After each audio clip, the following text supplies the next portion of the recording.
Genesis chapter 50. Then Joseph fell on his father's face and wept over him and kissed him. And Joseph commanded his servants and physicians to embalm his father. So the physicians embalmed Israel. 40 days were required for him, for such are the days required for those who are embalmed. And the Egyptians mourned for him 70 days. Now when the days of his mourning were past, Joseph spoke to the household of Pharaoh, saying, If now I have found favor in your eyes, please speak in the hearing of Pharaoh, saying, My father made me swear, saying, Behold, I am dying. In my grave much I dug for myself in the land of Canaan. There you shall bury me. Now therefore, please let me go up and bury my father, and I will come back. And Pharaoh said, Go up and bury your father, as he made you swear. So Joseph went up to bury his father, and with him went up all the servants of Pharaoh, the elders of his house, and all the elders of the land of Egypt, as well as all the house of Joseph his brothers, and his father's house, only their little ones, their flocks, and their herds they left in the land of Goshen. And there went up with him both chariots and horsemen, and it was a very great gathering. Then they came to the threshing floor of Atad, which is beyond the Jordan, and they mourned there with a great and very solemn lamentation. He observed 7 days of mourning for his father. And when the inhabitants of the land of Canaanites saw the mourning at the threshing floor of Atad, they said, This is a deep mourning of the Egyptians. Therefore its name was called Abel Mizraim, which is beyond the Jordan. So his sons did for him just as he had commanded them.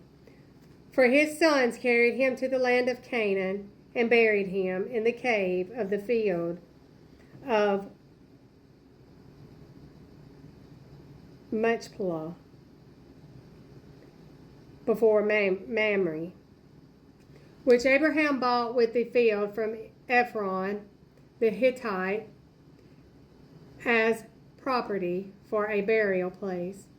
And after he had buried his father, Joseph returned to Egypt, he and his brothers, and all who went up with him to bury his father. When Joseph's brothers saw that their father was dead, they said, Perhaps Joseph will hate us, and may actually repay us for all the evil which we did to him. So they sent messengers to Joseph, saying, Before your father died, he commanded, saying, Thus you shall say to Joseph, I beg you, please forgive the trespass of your brothers and their sin, for they did evil to you. Now please forgive the trespass of the servants of the God of your father. And Joseph wept when they spoke to him. Then his brother also went and fell down before his face. And they said, Behold, we are your servants. Joseph said to them, Do not be afraid, for am I in the place of God?